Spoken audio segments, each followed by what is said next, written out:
expanding to NASA television, I'd like to welcome friend from NASA, Dan Hewitt, coming to us from Johnson Space Center over at Houston, Texas. Hey, Dan. Hey, Kate, great to see you and the Johns. We're excited to join and get this milestone mission off the ground. Liftoff time is still holding, let's see, for 11:17 a.m. Eastern time, and currently tracking no issues with Falcon 9 or Dragon. The range remains green, and as you can see there with that shot, the weather is definitely cooperating. Yeah, it's a beautiful day for launch. What a gorgeous shot. Now, over the last 3 hours, Axiom astronauts Michael López-Alegría, Larry Connor, Mark Pathy, and Eitan Stiba donned their SpaceX suits in our new suit-up room and were then transported to the pad where our crew entered the SpaceX Dragon spacecraft that you see there live on your screen. Right, and since arriving at the spacecraft, our crews were helped by the closeout engineers or advanced team to get into their seats, attach their suits to special umbilicals that provide breathing air and a communication link to Dragon systems. And at that point, they conducted successful leak checks and communication checks with the core here in Hawthorne, which is the person dedicated to speaking directly to the crew throughout the mission. The closeout team then sealed the hatch, which also gets its own leak check. Unfortunately, that leak check didn't pass the first time, so we opened it back up, wiped it down, and performed that leak check again. And that second one was good. So that leak check is closed. Or excuse me, that side hatch is now closed. Moments from now, the closeout team will depart the pad while weather operators kick off their final check on wind speeds at the pad before the final go, no-go for launch. But before we get to that final go, no-go, the SpaceX team will do an internal poll, making sure conditions are ready with Falcon 9, Dragon, the crew, the range, and the weather. Let's pause now and watch watch the closeout crew as they finalize their preparations there on the pad.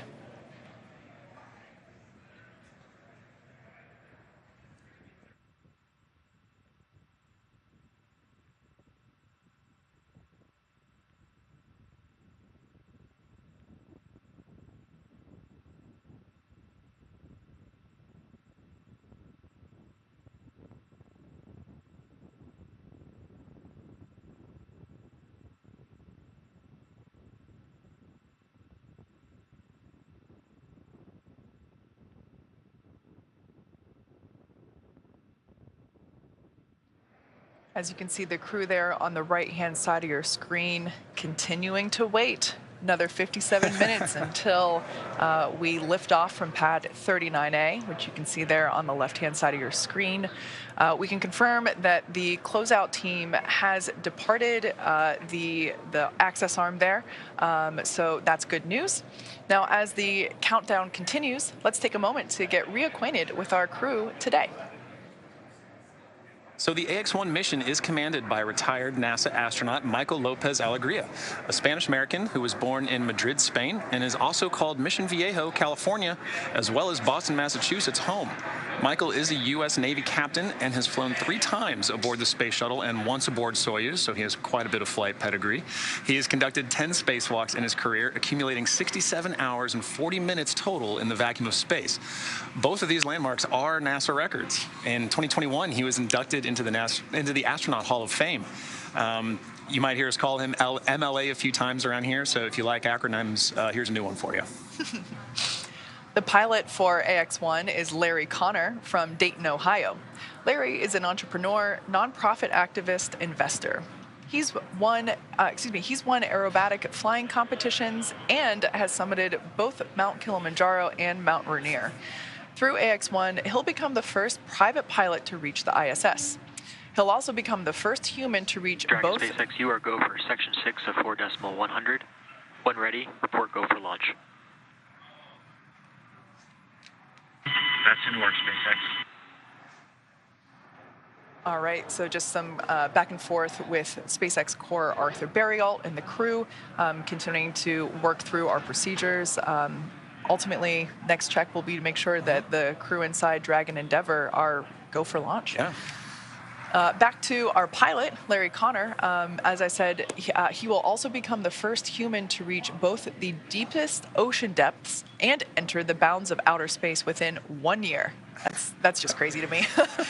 Larry has been actively involved with the Mayo Clinic and the Cleveland Clinic for many years, helping to understand the effects of aging. This mission will add a new dimension. Go for launch.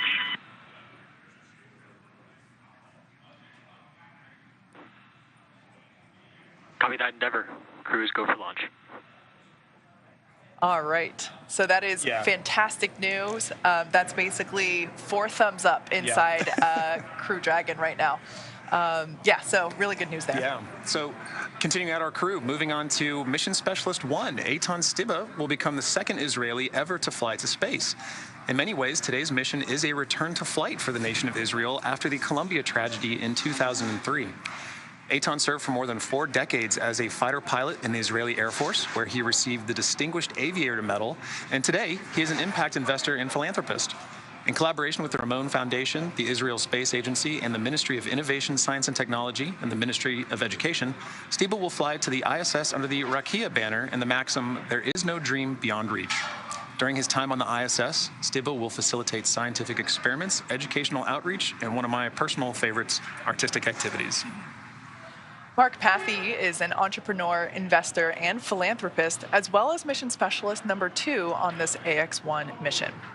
Pathy is currently the chief executive officer and chairman of Montreal-based Maverick, a privately owned investment and financing company he founded that focuses on innovation and social impact. As a strong believer in the importance of philanthropy, Pathy is a member of the boards and executive committees of the Montreal Children's Hospital Foundation, Dans LaRue, and the Pathy Family Foundation. Through the AX-1 mission, Pathy will become Canada's second private astronaut and the 12th Canadian to go to space. All right, well, you've seen the vehicle, you've met the crew, you've heard some good calls on our way to launch, and we're just within the hour. So let's send you over now to NASA's Johnson Space Center, where Dan Hewitt is following the launch prep from Mission Control in Houston. Dan, over to you. Hey, thanks, John. And the team behind me flying the space station, the crew on board, they're ready to get this first private astronaut mission off the ground. Back in 2019, NASA took steps to open the station up for business, issuing a directive to enable new commercial activity on board, including private astronaut missions. And all of this is done with the goal of building a robust economy in low Earth orbit. Now, why does NASA want to do that? Well, we're very aware that there is untapped potential in that space just outside of our atmosphere, and low Earth orbit can be a first step towards unlocking limitless possibilities.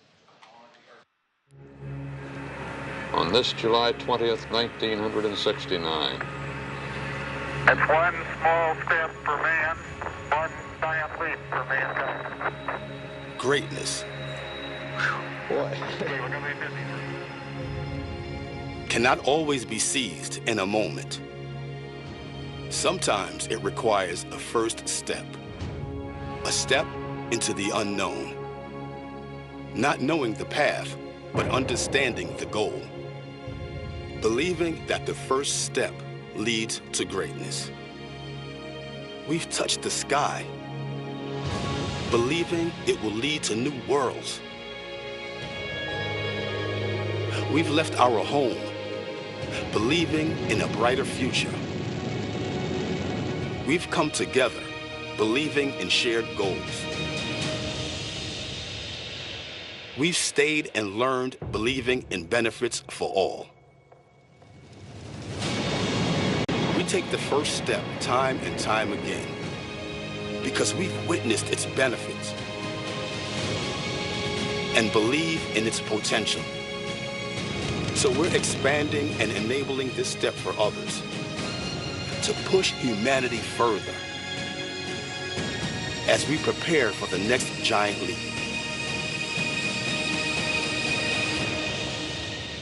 We'll always need this first step. We're here to stay. And now is the time to join us.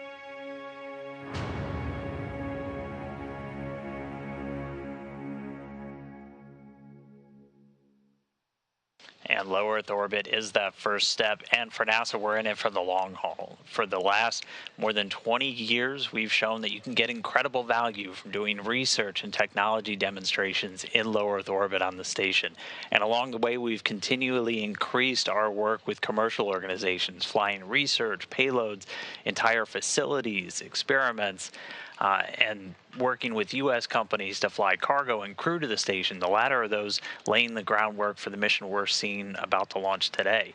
And we're continuing to look ahead onto the horizon, working with companies like Axiom and others to get a jump start on developing new destinations in low Earth orbit where future astronauts, and not just those from NASA, will be able to go and explore and do research just outside of our atmosphere. So we've got our sights on the horizon, and our ultimate goal is for NASA to become one of many customers in this new economy in low Earth orbit as we set our sights on deep space exploration, heading back to the moon and beyond under the Artemis program. Now, the AX-1 mission's a good example of the public and private partnerships that are going to make that future vision a reality. But to take a little bit deeper of a dive, let's jump over now to my colleague, Megan Cruz, who's standing by at Kennedy Space Center with NASA Administrator Bill Nelson. Over to you, Megan. Good morning to you, Dan, and good morning, NASA Administrator Bill Nelson. Great to have you here, as always. Good morning. Well, I wanted to talk to you because we know that one of NASA's goals has been to enable commercial efforts in space. With today's Axiom-1 mission, the first all-private crew to the International Space Station, what does today represent for the agency? We're taking commercial business off the face of the Earth and putting it up in space. And that's one of our main programs now, because we want to get NASA out of low Earth orbit and go explore the heavens. We want to direct our energy and our resources to do that, because we're going back to the moon and we're going to Mars. And so we want, for example, we're going to continue the space station for another 8 years. Yep. We want to have commercial space stations. NASA wants to become the ability to lease space on a commercial space station instead of having the responsibility of the space station. Yeah, let's talk a little bit more about that, because I know that we've seen success with commercial cargo missions, commercial crew missions. Are commercial stations next? Indeed. That's what we're doing today. We are bringing a commercial company to our ISS. We are then going to have them attach a commercial module to the International Space Station. And then we're encouraging the building. We've got initiatives out there in private industry right now to build a commercial space station. And then all of our international partners on the space station, we're taking with us out into, for example, lunar orbit. The Gateway, which is like a space station in lunar orbit, is going to be a number of nations landing on the moon. We're going to have other nations participate as well. Yeah, it seems like there's a lot of partnerships going forward with NASA to accomplish some of the big goals that we have. Well, as it should be, because our program is internationally, and when we go to Mars, there's going to be a delegation from planet Earth. Are you excited for today's launch? Oh, is the Pope Catholic? Yes. Well, thank you so much, Administrator. I really appreciate you being here, and I hope you enjoyed today's launch. Thanks a lot. All right, back to you guys at Hawthorne. We're at T-minus 46 minutes, 10 seconds. We've just heard from the SpaceX launch director. Brief the CE or LD, and they will approve aborting the countdown. For urgent issues affecting the safety of the operation, operators shall call hold on the countdown net. Launch control will abort the launch auto sequence and immediately proceed into launch abort. At T-minus 10 seconds, launch control will be hands-off and relying on automated abort criteria for the remainder of the count. Operators advise the launch director whether structural breakup or fire is imminent occurring per Dragon manual escape flight rules. For those operators in firing group 4, in the event of a fire alarm, key operators noted in 57.83 will remain at their post while the alarm is evaluated. In the event that personnel safety is threatened, evacuate to the south-facing emergency exit, which leads directly outside. Firing group 4 and MCCX will go into a sterile cockpit, and lockdown for the duration of the time the launch escape system is armed. Launch control at this time, you may proceed with arming the crew arm for movement. Over that, arming crew arm for movement. T-minus 45 minutes and counting.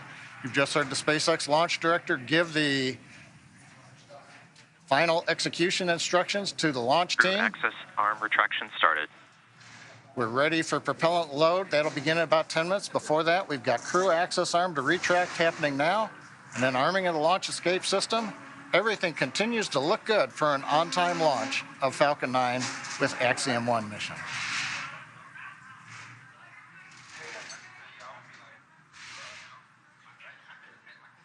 Dragon SpaceX for tablets. Go ahead, Arthur.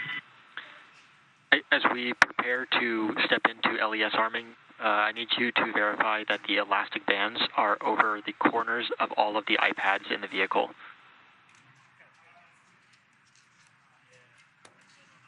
Roger, stand by.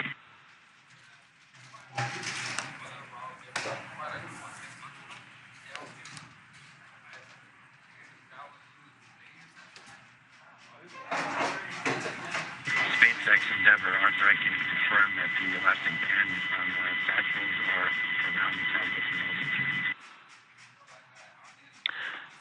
All right, copy that. Thank you, MLA. And for awareness, that last call came in pretty quiet, so if you could speak up on the upcoming calls, that'd be great. Thanks.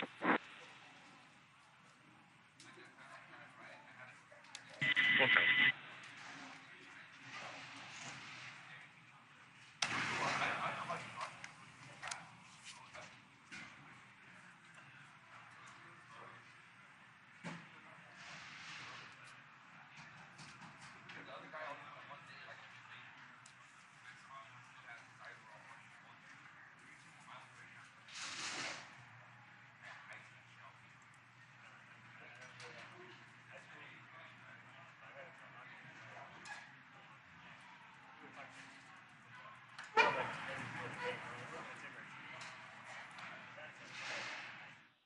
Okay, we'll give you an update here. Inside of 43 minutes, crew access arm has retracted from the Dragon spacecraft.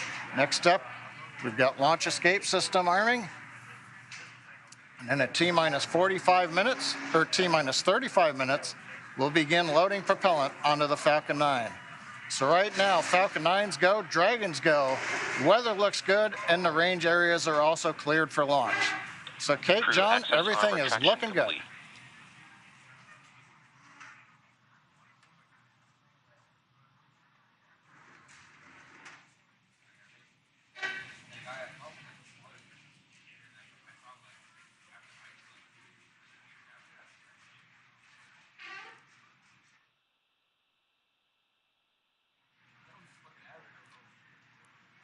Inside of 42 minutes, everything continues to go well. Waiting now for launch escape system arming.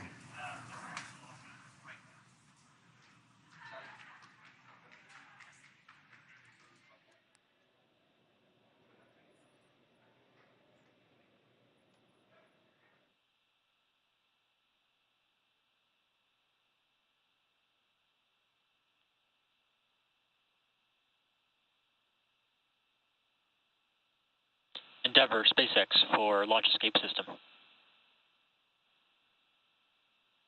Go ahead, Arthur. All right, MLA, at this time I can give you a go to step through section 7 of 4.100, close visors and arm the launch escape system.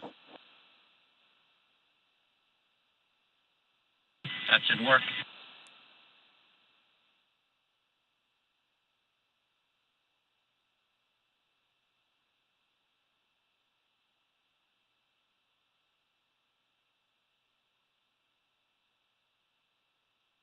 SpaceX Endeavor, visors are closed. We are arming the launch escape system.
Dragon SpaceX launch escape system is verified armed.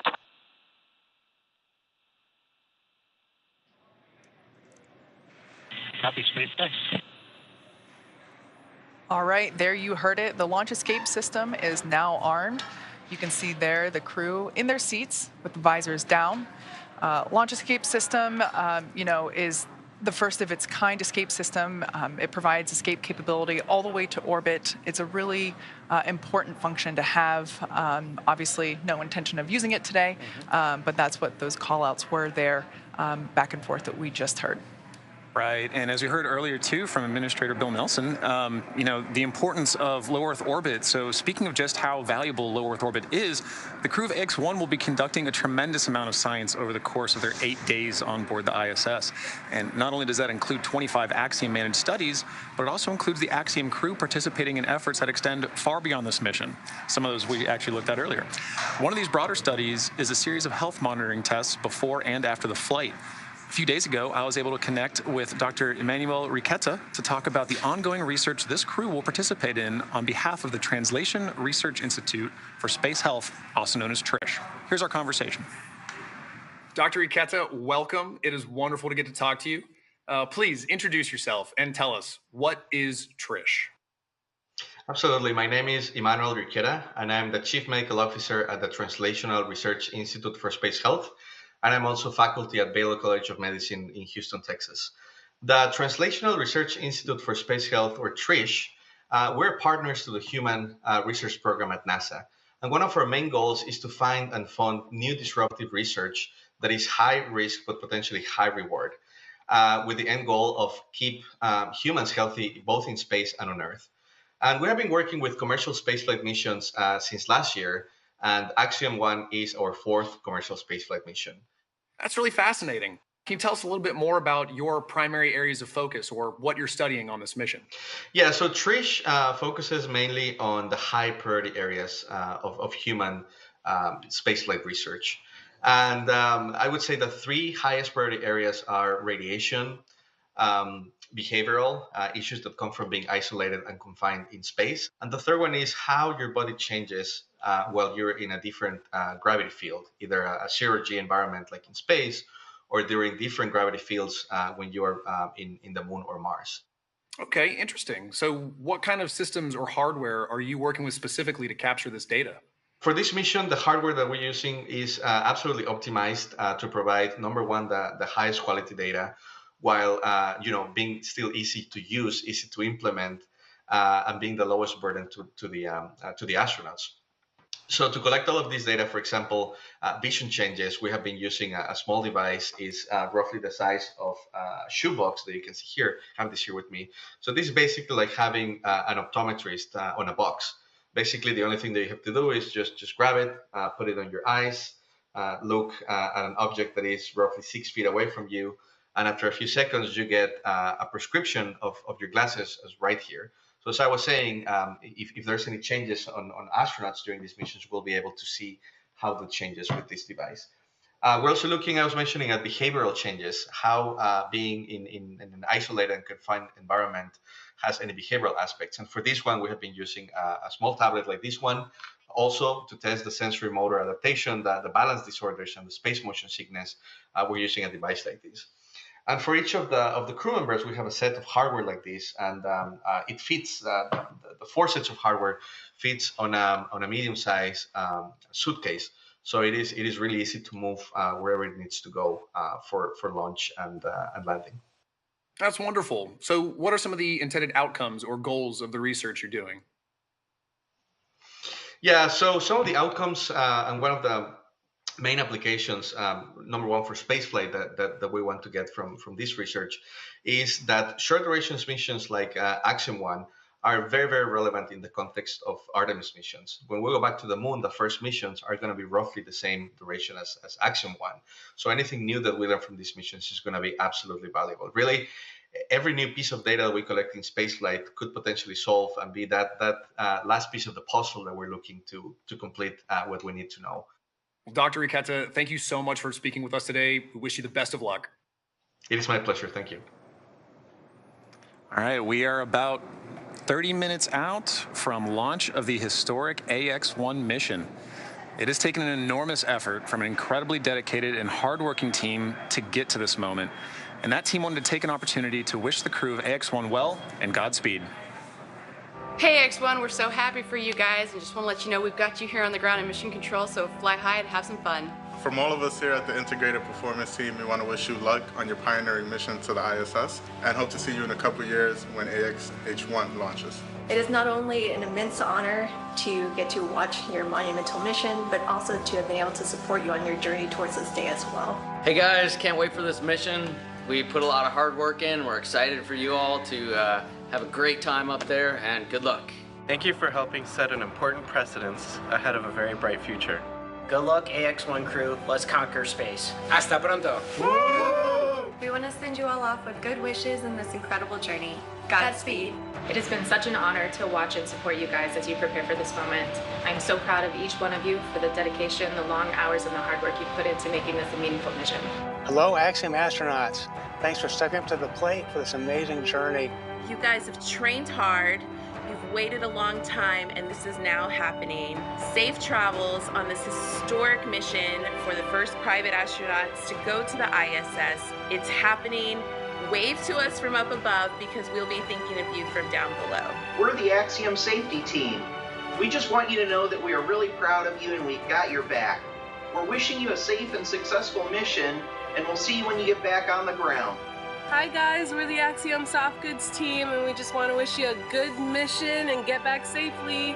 It's a real pleasure to be talking with you guys right now, and we're super excited for you. I'm here to cheer you on along with the entire Crew Systems team. Yay. Thanks for everything you're doing.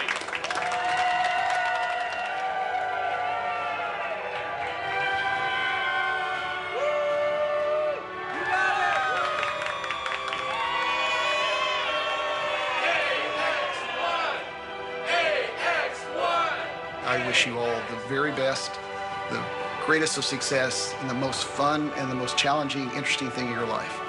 Go big and enjoy your time on the ISS. We'll see you back on the ground. Hey guys, I am so proud of the Axiom 1 crew. It's so fun to be a part of something bigger than you and to contribute. Most important thing to remember, guys, take some time to look out the window and appreciate where you are. It's space.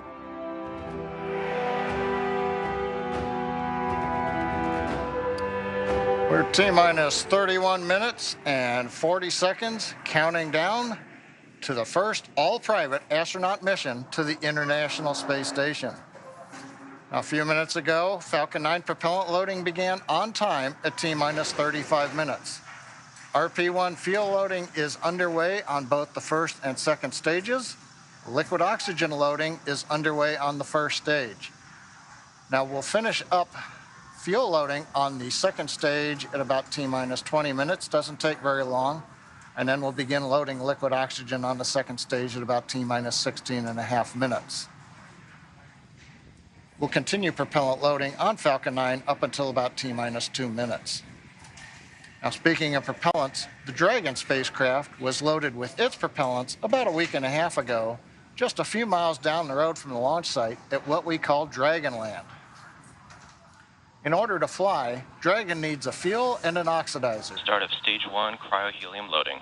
For the fuel, we use monomethylhydrazine, or MMH, and nitrogen tetroxide, or NTO, for oxidizer. Now together, these propellants feed the Draco engines that will maneuver Dragon on orbit, changing its attitude, raising its orbit to get to the space station. But that propellant also serves a second purpose, and that would be to use in the 8 Super Draco engines that would power the launch escape system in an escape scenario. But right now on pad 39A, nice view of Falcon 9 with Dragon there. You can see the crew access arm has retracted away from the Dragon spacecraft.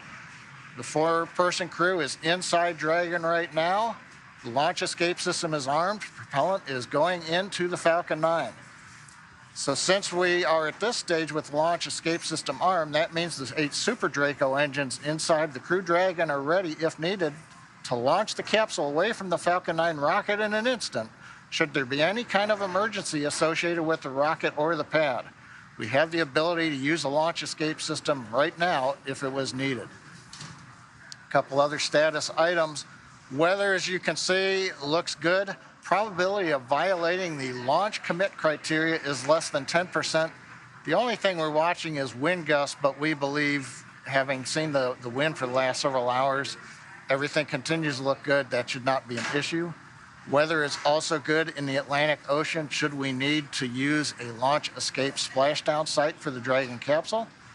We've also got upper altitude winds we've been checking out. Balloons have been released by the range here recently. We continue to look good for upper altitudes as Falcon 9 flies through the periods of maximum dynamic pressure.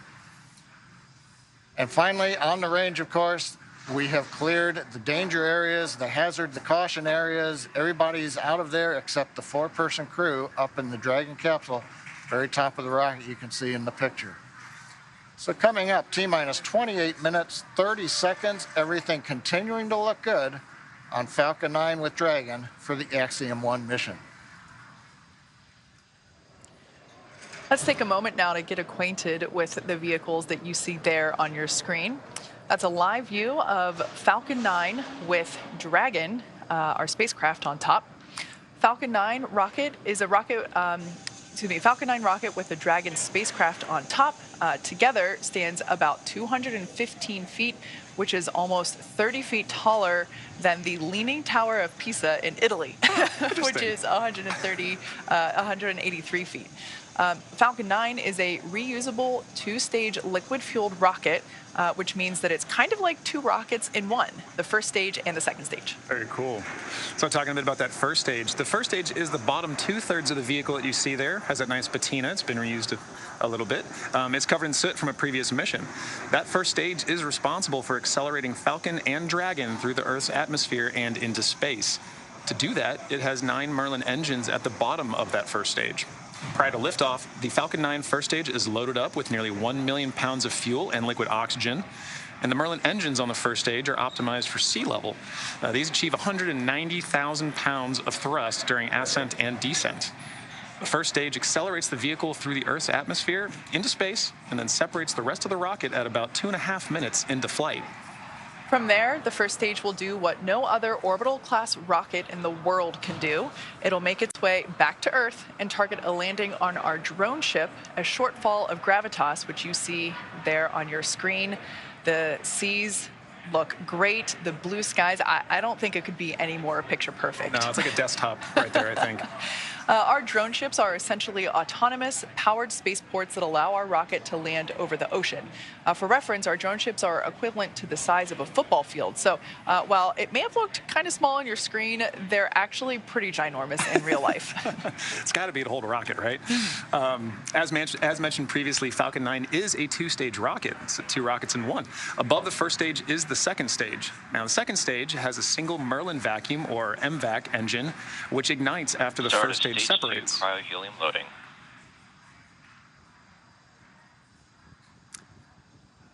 Now, the second stage is essentially a smaller version of the first stage, and whereas the first stage is designed to power the vehicle out of Earth's atmosphere and the forces of gravity, the second stage is specifically designed to operate in the vacuum of space. The second stage powers the Dragon spacecraft to its specific targeted drop-off point in orbit.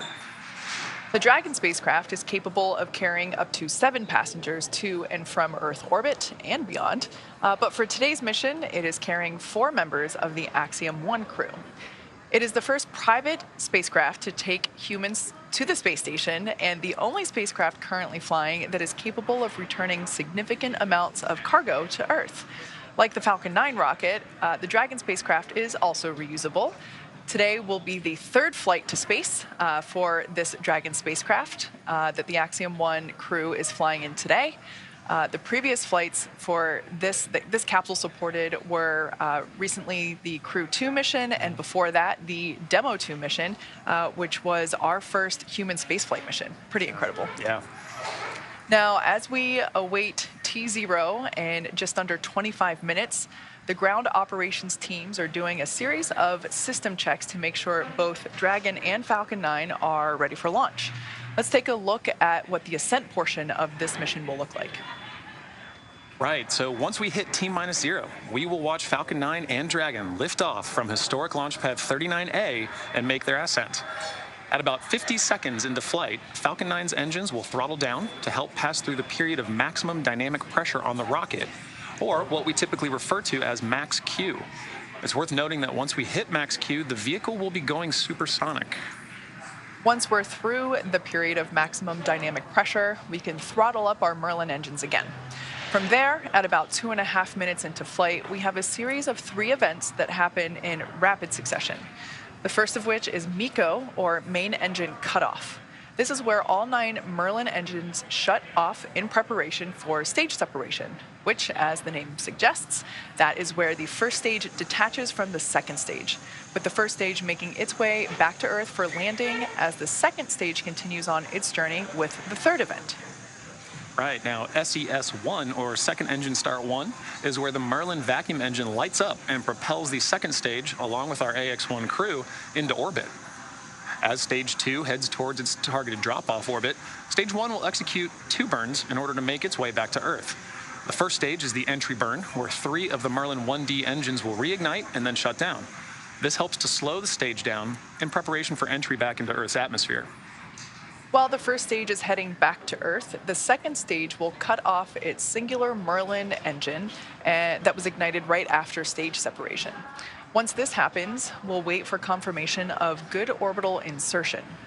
About 90 seconds after Dragon gets into orbit, Falcon 9 will land back on Earth. The landing burn, which is a single engine burn, will bring the vehicle's speed down rapidly in order to land on the drone ship at about 9.5 minutes into the mission.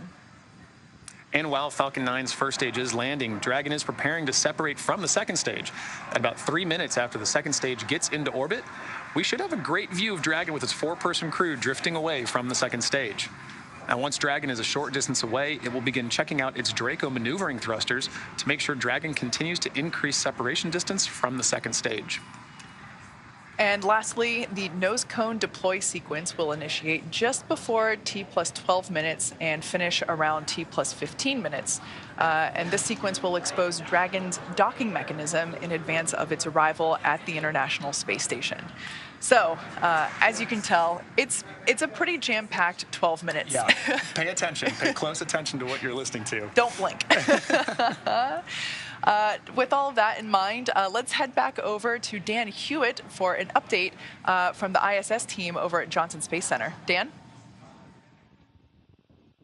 Hey, thanks, Kate. Now, inside the room, the International Space Station Flight Control Room, Flight Director Scott Stover is leading the teams right now. But just about 4 hours ago, NASA Flight Director Diane Daly gave a go on behalf of the combined ISS team to the SpaceX mission director, just saying that ISS, or the space station, was go for launch. Now, to get there, we've got a list of flight rules, basically just guidelines for all of the major systems we have to make sure are functioning on board station before we can give a go to launch another crew up there. So we're looking at everything from those core critical command and control computers, verifying we have a good communication path through our tracking and data relay satellites, ensuring that the atmosphere, all of the life support systems on board are functioning, even the mechanical systems like the docking port where this mission is headed. So we're expecting today's flight to be about a 20.5-hour journey from launch to docking, with the Crew Dragon Endeavour headed towards the Node 2 Zenith. That's the space-facing port on the top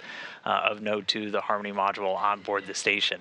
And once they get there, they're going to get welcomed by the Expedition 67 crew, which is made up of 7 individuals right now, 4 from our SpaceX through Crew 3 mission with 3 NASA astronauts and 1 ESA European astronaut, and they're joined by 3 cosmonauts that just arrived on station about 2 weeks ago. Now, so it's going to take them about 20.5 hours to get there. That docking right now is targeted for 11:45 GMT on Saturday. That's 6:45 a.m. here in Houston, 4:45 for the teams over in Hawthorne. And so once they get there, they'll be able to get out of their suits on board the Dragon spacecraft, while the team on board station moves into what's known as the hatch operations. Station Commander Tom Marchand is going to be pressurizing that small area between Dragon and the station hatches. We expect it to be a little under 2 hours from docking to hatch open, and then we'll welcome the AX-1 crew on board the space station. So a lot to come with that 20.5-hour journey, but all that's going to start with a launch. So I'll send it back over to Hawthorne as we get into the final phases of the countdown. Back over to you, John. Right. Well, Dan, as you mentioned, it all starts with the launch. And Kate, it's looking like it's getting pretty busy here. People are excited about seeing a launch, right? Yeah, we're just now under 20 minutes until liftoff. As you could probably tell by the noise, the crew here, excuse me, the crowd here in Hawthorne, we're at SpaceX headquarters in Hawthorne, California, is starting to gather just beyond mission control here in the building. And you might be able to tell by the ambient noise, in addition to the live production noises that you also hear. You know, we are in a rocket factory. But yeah, you can see there the crowd is starting to grow behind the team there at Hawthorne Mission Control. Now, we saw Dan speaking earlier from Mission Control in Johnson. There is a Mission Control Center in Florida where the SpaceX teams are also gathered in firing room 4. And then we have the Mission Control Center here. There's a shot of our firing room 4 there in Florida at Cape Canaveral. You can just barely make out pad 39A there in the distance there through the window. Might be wondering why all the different mission control rooms. The one in Johnson, as Dan was saying, you know, that's really mission control for the International Space Station and those operations. The control room that you see there is for everything leading up to launch. As soon as Falcon 9 lifts off, responsibility and control transfers to Mission Control Center here in Hawthorne. So just a quick explanation for why so many rooms with computers. Exactly. Yeah, and in addition to all the teams gathering here, we've got teams of our own gathering in Houston at Axiom headquarters. You can see there on your screen Axiom Mission Control with the lovely Axiom family behind them looking in proudly. All right, well, you know, Dan mentioned that, you know, first we have launch, then we got rendezvous and docking, and then we've got 8 days of jam-packed activity on the ISS. So busy. Yeah, and docking day is it's not just a ride to space, right? You get up there, you open that hatch, and crew is working. I got a little chance to look at some of their timeline, and as soon as they open that door, they are getting invited in, they are getting trained on some emergency procedures, and then stepping right into payload activities, stowage transfers, and just generally getting acclimated, but they're working before they go to sleep, and the work doesn't stop there. It sounds a lot like everything leading up to launch itself. You know, everything is scheduled, planned. Even, you know, we know that even sleep time is scheduled on the ISS. And something that's incredible to me is that not only do you have work to do, you know, your science experiments and that kind of stuff, not only do you have to get some sleep, or you can, but you also have to exercise, right? The exercise time, which can be a couple hours. Stage 2 LOX load has started. All right, so good news there. We have begun LOX load, liquid oxygen loading on second stage. So that is currently underway for first and second stage, as well as loading of RP1, which is our fuel on both first and second stages. Right. Right, and again, you know, some of those things that he talked about, it's all following a timeline, right? And we are listening for those important cues along the way that we're hearing on these nets or on the loops, listening for where are we along in that timeline, so we know exactly where we are in terms for launch as we count down at just T-15 from launch. Yeah, so I'm looking at my dashboard here. It looks like fuel load on second stage is now complete. So we're beginning that LOX load as we just heard. LOX load and fuel load continues on first stage. Axiom crew continuing to wait, following along with everything happening there with the touchscreen displays there above them, as well as their tablets strapped to their legs. Right. Everything continuing to look nominal for liftoff in just about 15 minutes. And as we approach that liftoff, in these final moments of our countdown to launch, Axiom Space founders Cam Gaffarian and Mike Suffredini wanted to take a moment to reflect on this mission. Well, this moment for me and Michael is a very special moment in a beginning of many beginnings, right? The launch of AX-1 going to International Space Station as part of our journey to build the first private commercial space station. And we're so grateful to be here and delighted at this moment as part of this incredible journey to commercialize and privatize low Earth orbit. On behalf of Cam and I, we'd like to thank the entire team that's made this historic journey possible. The SpaceX team in particular has done a tremendous job of prepping our crew for a launch on their transportation vehicle. The crew itself has done a fantastic job of getting themselves ready and planning their research. NASA, of course, we can't do this without NASA's leadership and support. And to each of you in the Axiom Space family, we couldn't have done it without you. We're looking forward to a bright future together. T-minus 14 minutes, 7 seconds, and continuing to count down. Everything is still looking good for launch of Falcon 9 and Dragon. That'll occur 17 minutes and 12 seconds after the hour. As a recap, Falcon 9 began propellant loading at T-minus 35 minutes. We just heard loading of the RP-1 fuel. The kerosene fuel onto stage 2 was completed right on time at T-minus 20 minutes. We've still got fuel going onto the first stage. Looks like we're about 90% or so full right now. Fuel loading will finish up at T-minus 6 minutes, and we'll hear that call out in the countdown. Meanwhile, densified liquid oxygen is continuing to load onto both the first and second stages. First stage will close out at T-minus 3 minutes. The second stage, we just began loading liquid oxygen at T-minus 16.5 minutes just a few minutes ago. That'll wrap up at the T-minus 2 minute mark. Now we load the liquid oxygen as late as we can in the countdown. It's densified, that means it's ultra cold, well below the boiling point of liquid oxygen. That lets us put as much as we can on the vehicle for performance, and getting it on board the vehicle just before liftoff means it won't warm up, where you start to lose the ability to put liquid oxygen onto the stages, into the tank. In the quantities we want. So it stays nice and cold, it doesn't bleed off, and that gives us the performance we need on Falcon 9. Continuing on, Falcon 9, checkouts of the thrust vector controllers, what we call TVC wiggles, you may hear that term, they're coming up. We're also going to be doing throttle valve checkouts on the Merlin engines. That helps control the power of the engines as we go through flight. For example, you hear a throttle down or throttle up as we prepare for the period of maximum dynamic pressure. As we come up on the 12-minute mark, the range continues to be go. Roadblocks are up, all the hazard areas are clear.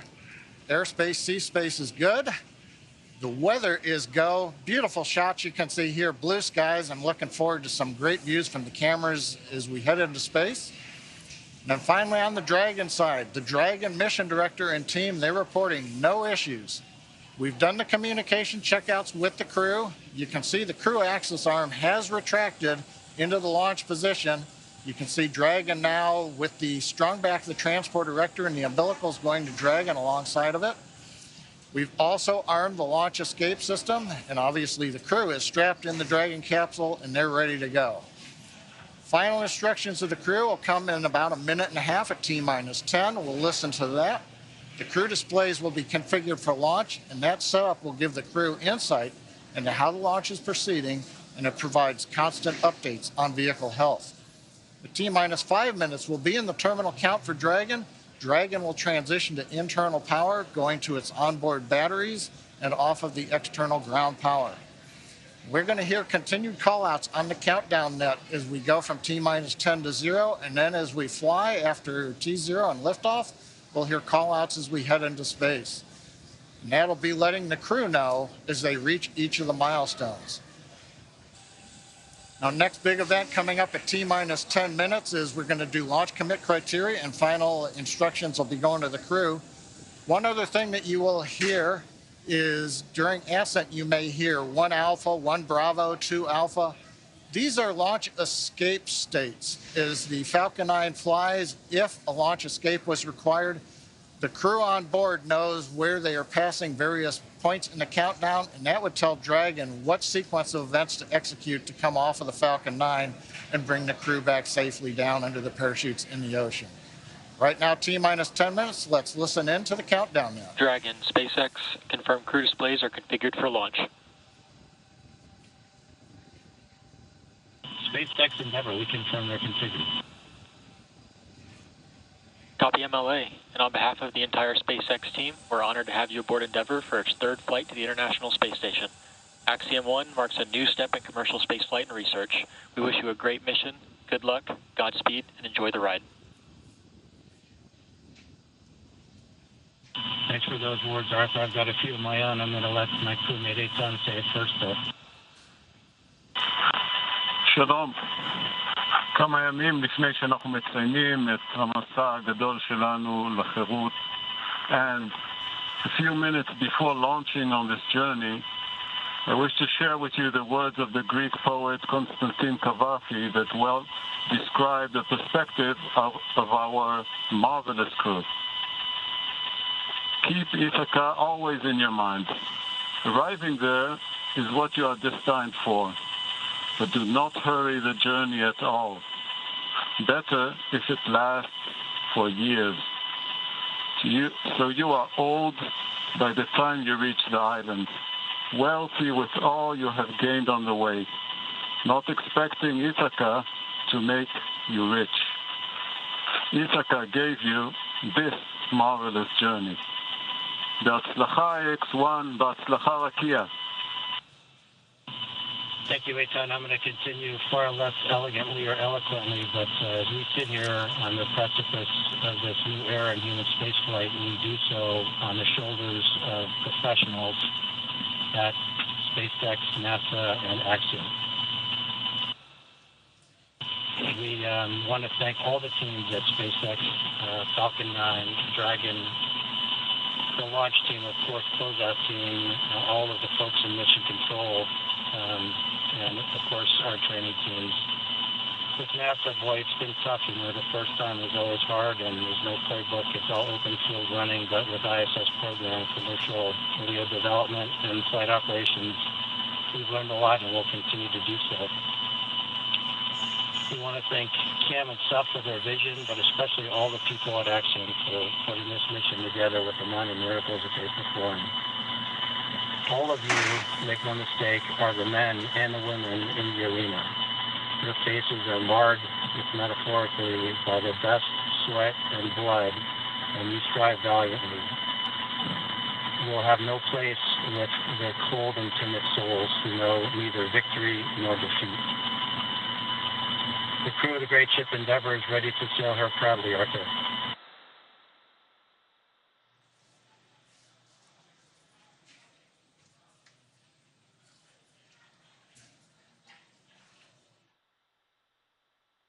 Some heartfelt words there. Stage 1 engine chill has started. All right, so there was the call that we have begun to chill the engines on the first stage. So what we're doing right now is flowing a little bit of the super chilled liquid oxygen through the turbo pumps on those M1D engines. There's 9 of them at the base of the first stage. And that's essentially bringing them down to the temperature of that super chilled liquid oxygen to prevent any thermal shock to the hardware. Just before that call, some really heartfelt words from Commander MLA and Mission Specialist Eitan Stiba. Really love hearing that commentary. Stage 1 RP load is complete.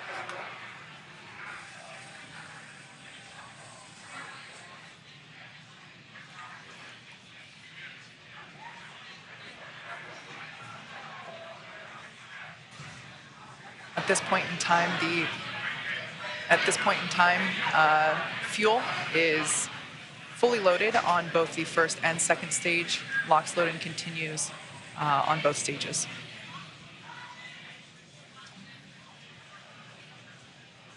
Coming up on 5.5 minutes. Kate's let us know that we've got the fuel load complete. Next is coming up. We're T-minus 5 minutes. Dragon will be transitioning configuration for terminal count and going on its internal battery power. Everything continues to look good as we're counting down.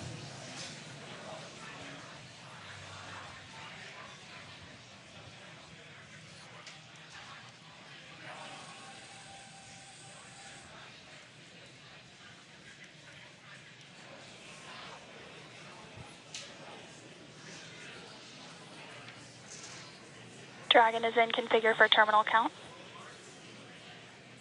Falcon 9 tanks are pressing for strong back retract.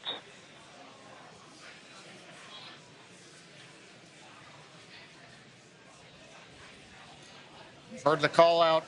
We're pressurizing the tanks for strong back retract. We'll hear a sequence momentarily. Strong back is retracting. Actually, that's the start of about a 1-minute sequence. At about T minus 4 minutes, the clamp arms that you can see there will open, and then back is retracting. And then we will see the retract from there. So we've heard the call out. That's the start of the sequence. Doesn't mean that the clamp arms are late opening. It'll take us a few more seconds. As you can hear, the excitement and the crowd is really growing here at SpaceX headquarters at Hawthorne, California. There you can see the clamp arms have begun to open. And next we should see the strong back begin to retract.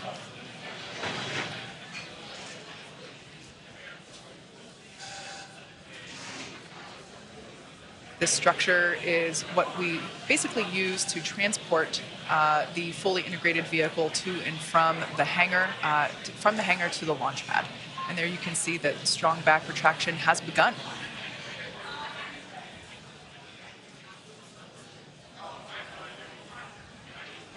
Everything continues to look nominal as we're now under 3.5 minutes until launch. RP1 fuel is fully loaded on first and second stage. Should be wrapping up LOX load on the first stage momentarily and continuing to fill on second stage. Stage 1, LOX load is complete.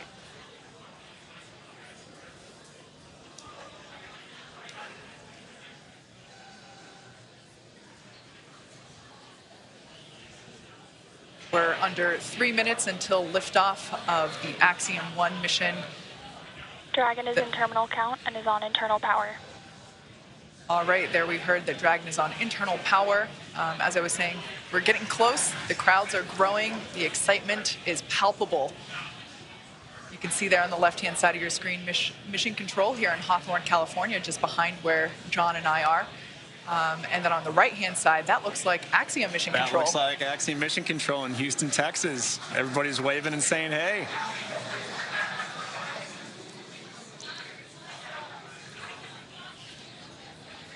All right, at this point in time, that LOX load on first stage is complete. So the first stage is now fully loaded with all of its propellant. LOX load on second stage continues.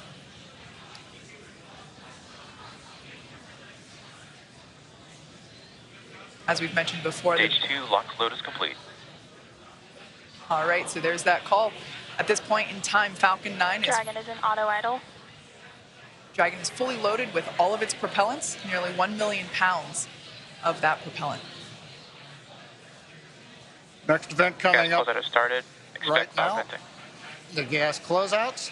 We finished pressurizing the storage tanks on board the Falcon 9. They gave the crew the heads up, and they hear some loud venting noises. We're also going to vent down the liquid oxygen line that carried the LOX up to the second stage. Generates a typical large white cloud of condensation around the strong back. Big event coming up now, T-minus 1 minute, all the flight computers take over. Let's listen in to the last minute of terminal count. FTS is armed, Falcon 9 is in startup and now controlling. Dragon is in countdown.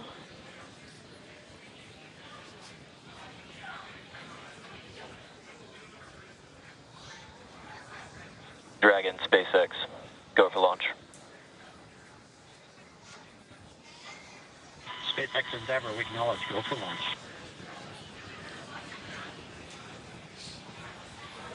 T-minus 30 seconds.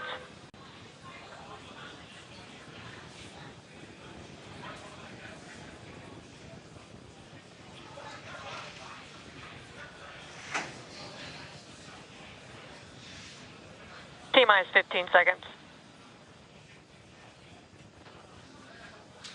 10, 9, 8, 7, 6, 5, 4, 3, 2, 1, 0. Ignition. Stop. Go Falcon, go Dragon. Godspeed, Axiom 1.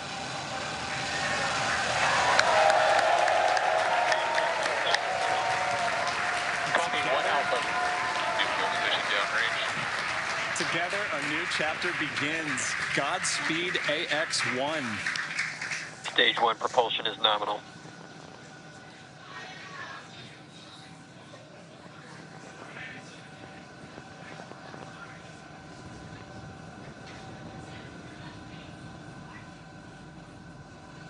T plus 38 seconds into this historic mission, flying crew on board Dragon and Falcon 9. All right, telemetry nominal. Stage 1 throttle down. Throttling down in the preparation for max dynamic pressure.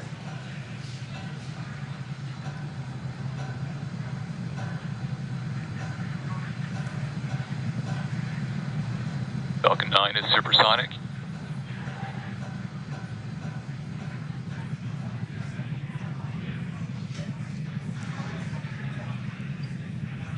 XQ. Stage 1 throttle up. Merlin 1D engines coming back up to power. 1 Bravo. Copy, 1 Bravo. The crew calling out 1 Bravo should a escape situation arise. It tells the Dragon flight computer what profile to fly using the Super Draco engines. But everything is looking good on Falcon 9. We're getting nominal callouts from all the engineers and a great view from the ground camera and the onboard cameras. Invac chill underway.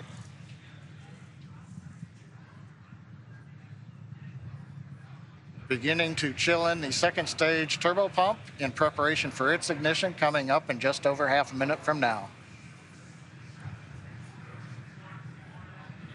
Coming up on about 3.5 G's acceleration for the crew. We'll begin throttling down the Merlin engines to hold that level of acceleration.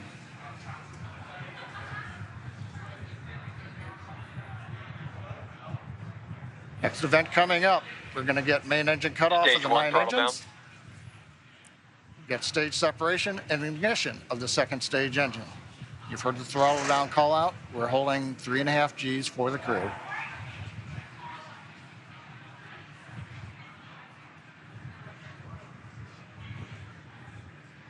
And Miko. Stage separation is Copy, 2 Alpha. Back ignition.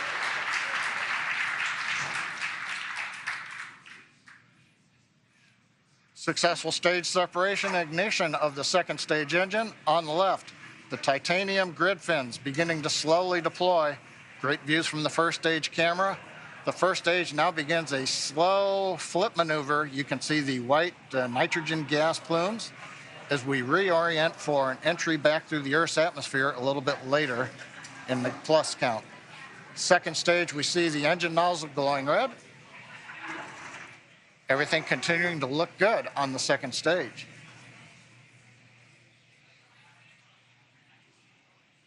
We should be hearing call-outs coming up to the crew here shortly on how the trajectory is looking.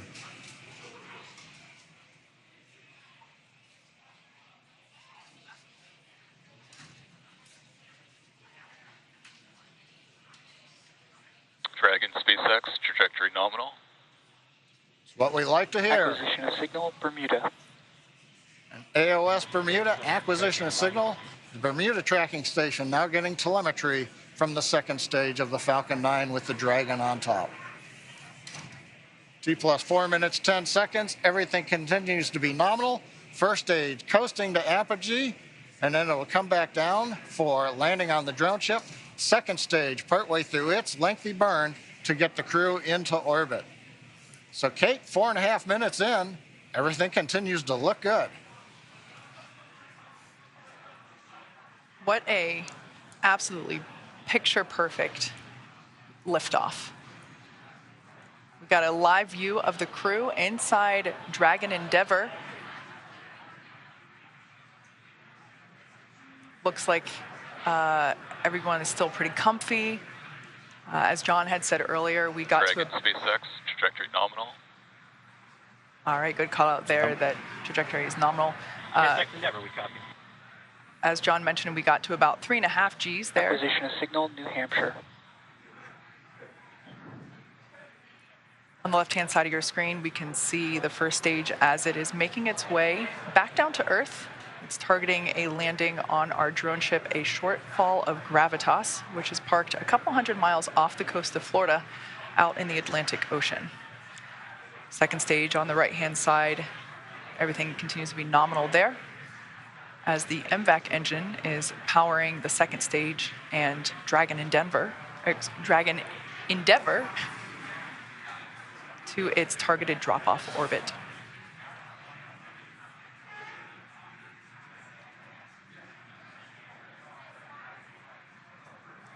Absolutely beautiful views of both the first and second stages. SpaceX, trajectory nominal.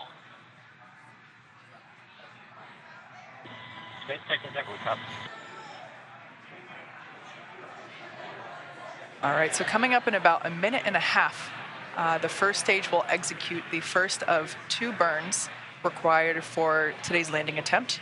At about T plus 7 minutes and 30 seconds, we'll see the entry burn begin. That's where the first stage will ignite the center engine first, and then a couple seconds later ignite 2 more engines, so a total of 3 engine burn, which will last about 29 seconds. The entry burn slows the vehicle down significantly as it re-enters back into the Earth's atmosphere. The first stage sees high drag, which scrubs roughly 70% of that velocity by the time that the landing burn begins. Stunning view where you can see the curvature of the Earth there on the left-hand side. Dragon, SpaceX, trajectory nominal.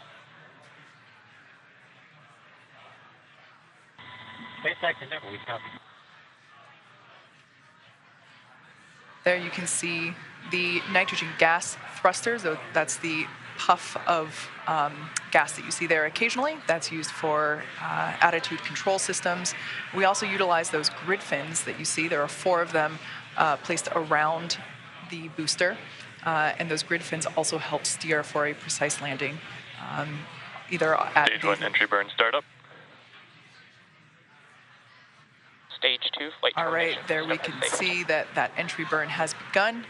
We are targeting a landing on our drone ship, a shortfall of Gravitas today. Everything continuing to look nominal with trajectory and MVAC performance there for our second stage on the right-hand side.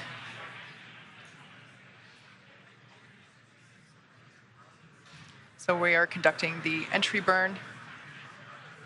Previously, the booster was... Stage 1 entry burn shut down.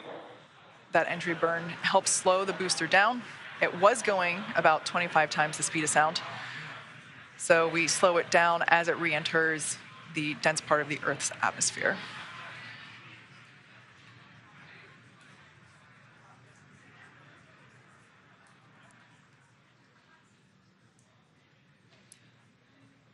The next event is second engine cutoff, or SECO 1, as you see it there on the timeline at the bottom of your screen. Stage 2 in terminal guidance. That's where we shut down the MVAC engine, or second engine cutoff. Copy, Shannon. Stage 1 transonic.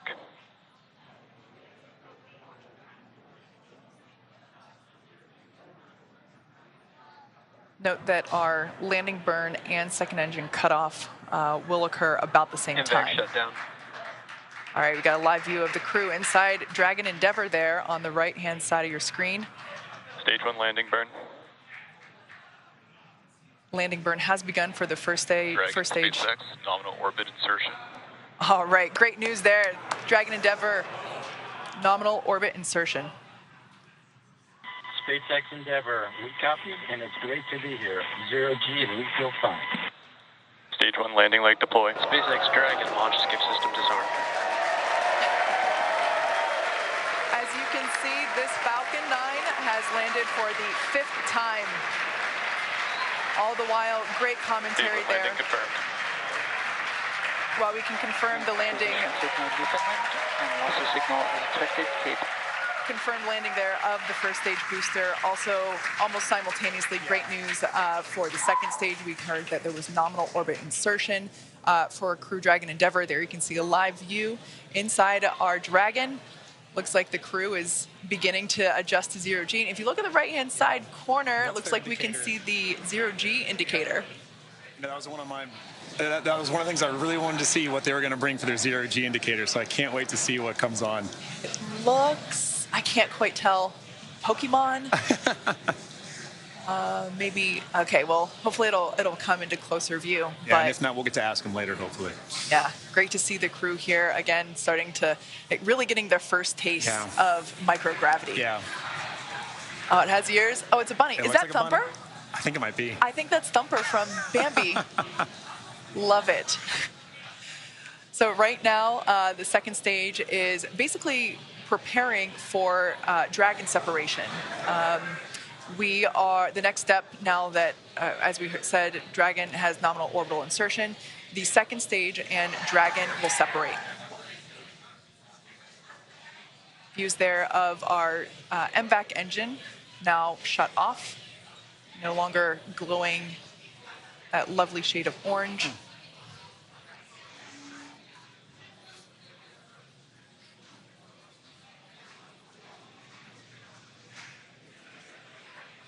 Right now, the second stage is about 200 kilometers above Earth. Preparing now for stage separation, or excuse me, for Dragon separation.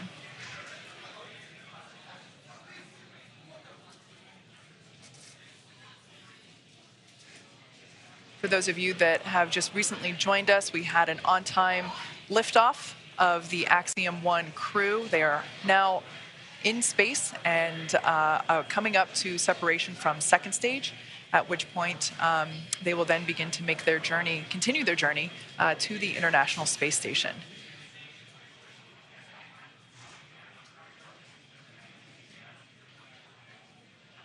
The view that you're currently looking at is inside the Dragon trunk, which, as you can see, has just separated from the second stage. Dragon separation confirmed.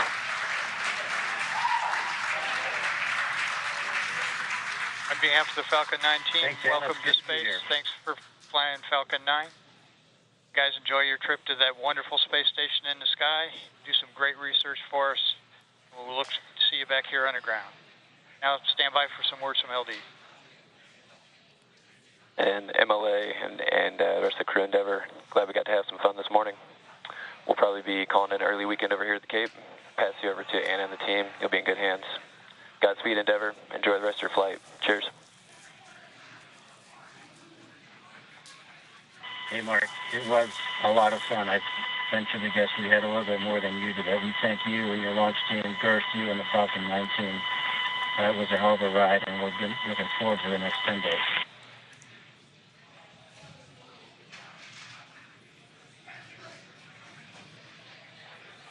All right, some nice words there from a couple of key folks.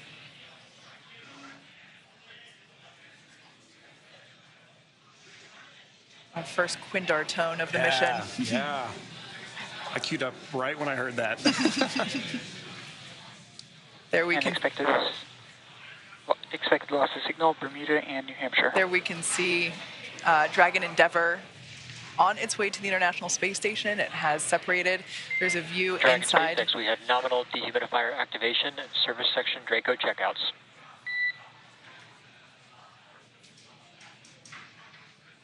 There we can see over the shoulder of SpaceX Endeavor, we copy, Arthur. Over the shoulder, previously Commander MLA was on the left and pilot Larry Connor was on the right.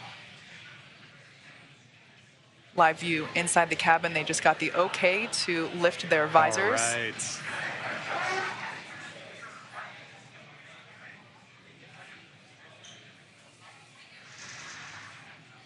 All right. So we can see that everyone is in space. Yeah. We can see that zero-G indicator floating around. Great view there of Dragon Endeavor. Now in space with the Axiom 1 crew on their way to the International Space Station. Yeah, I mean, this is a day of firsts. You know, this is my first time getting to participate in a launch like this. This is a first for Axiom. I mean, this is a first for spaceflight. And it's just wonderful to see such a picture perfect launch.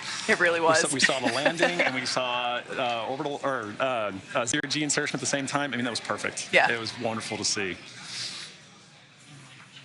All right, well, as I just said, today's launch is one for the history books. So to punctuate this milestone that NASA and commercial companies are able to achieve together, we go now to Kennedy Space Center, where Megan Cruz is with NASA's Kathy Leaders. I'm here right now with the Associate Administrator of NASA's Space Operations Mission Director. It's so great to have you here, Kathy. What did you think of the launch? Oh my gosh, it's always like, you know, right in the bottom of my throat. I'm holding, can't breathe.